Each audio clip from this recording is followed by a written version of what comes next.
Welcome back to History Hour. I'm Kyle Bowman, and I will be your host today.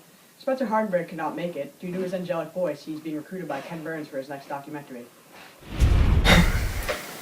Without further ado, let me introduce to you Sarah Grimke.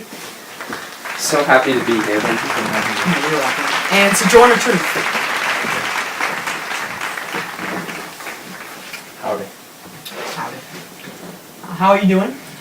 I'm good. Okay, so Sojourner, we'll start with you. Describe to me your childhood. I was born onto a plantation in New York, where my parents were sold soon after I was born, and I bounced around from plantation to plantation until I was 15. Sounds rough. It was. Sarah, how was your childhood? Well, I grew up in Charleston, South Carolina. My father was, oh boy, he was a prominent slaveholder. He had many, many slaves, and I saw the torture that they went through. And that's what got me interested into the abolitionist movement. Terrible. Yes. So your father was a slave owner. How did you end up in the abolitionist movement? Well, you see, that I saw the horrors of slavery. Terrible, just That's terrible. because my father was a slave owner. And so one day, me and my sister Angelina, you may have heard of her too. I have. We both saw these horrors, and one day she wrote a letter to William Lloyd Garrison. And he was on the first hour of this A episode. great man. A great man. He is a good man. Well, anyway, she wrote a letter to him, and oh my gosh, he, of course, is an editor at the very popular Yes.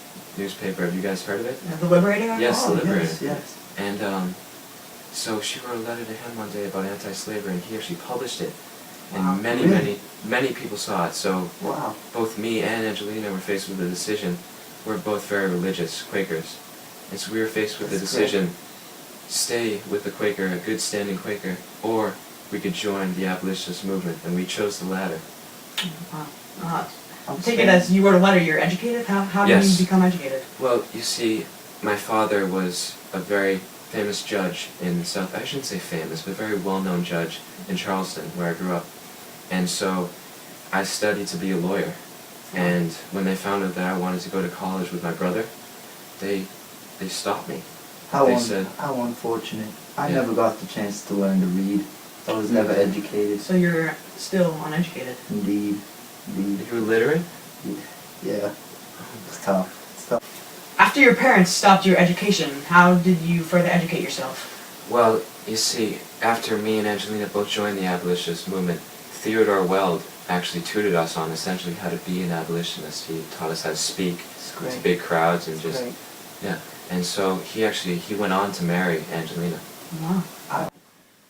Jordan, how about you? Did you ever try to educate yourself? Well, yeah, I was trying to get further educated because soon after I was purchased, my final master, Thomas Dumont, promised me my eventual freedom, but when I confronted him about it, he went back on his word. Wow. It was terrible. If he had set me free, I would have furthered my education. Yeah. Just describe the obstacles she faced. Many, Did you face yeah. any obstacles? Well, yes, actually, yeah, many. Don't even get me started. Being a female abolitionist, Sojourner, you would know. Oh, it sucks. It's much, much harder than being a male abolitionist. I can imagine. Actually, a group of Massachusetts clergymen not only denounced me and Angelina for being abolitionists, but female abolitionists. Oh. It was shocking. We responded that we deserve not only the same educational rights, but the same social rights as men deserve. You tell Yes. And so Catherine Beecher Stowe, a very successful female herself, she told us that we should accept the fact that heaven made men superior and women subordinate. No. Yes. No. Yes. Really? I was so done. Wow. And so my sister Angelina, she said that whatever is morally right for men to do, it should be. I understand that both of you were involved in both the abolitionist movement and the women's rights movement. Yes. What were your role in those movements, and what were some of your notable accomplishments? Well, Angelina and I were actually very prominent figures in both of those movements. We started speaking to just groups of women, but over time men came to see us, and soon we were in Boston and thousands came to see our lectures. I actually published a book in 1838 called Letters on the Equality of Sexes. It's a great read. It is. And that challenged the notion of public spheres.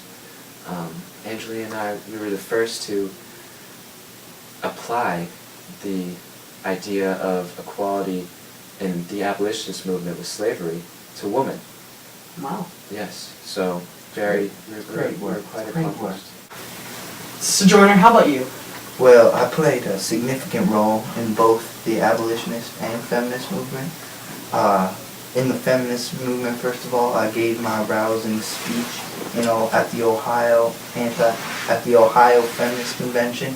Ain't I a Woman? It was a great speech. Yes. And in the abolitionist movement, I was able to provide the public with a first-hand account of slavery from a black female in my book, The Narrative of Sojourner Truth. You should go out and get that. I actually have read that. Barnes & Noble, $11.99. Great deal. No, $10.99. It's on sale.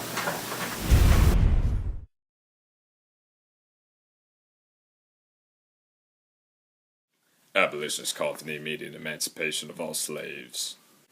Abolitionists were seen as radicals, for many believed that immediate emancipation was an absurd idea and could never happen. After the Civil War, many abolitionists became involved in the civil rights movement to get equal rights for blacks. The abolitionist movement evolved into the feminist movement, for women seek the same rights black men had after the Civil War.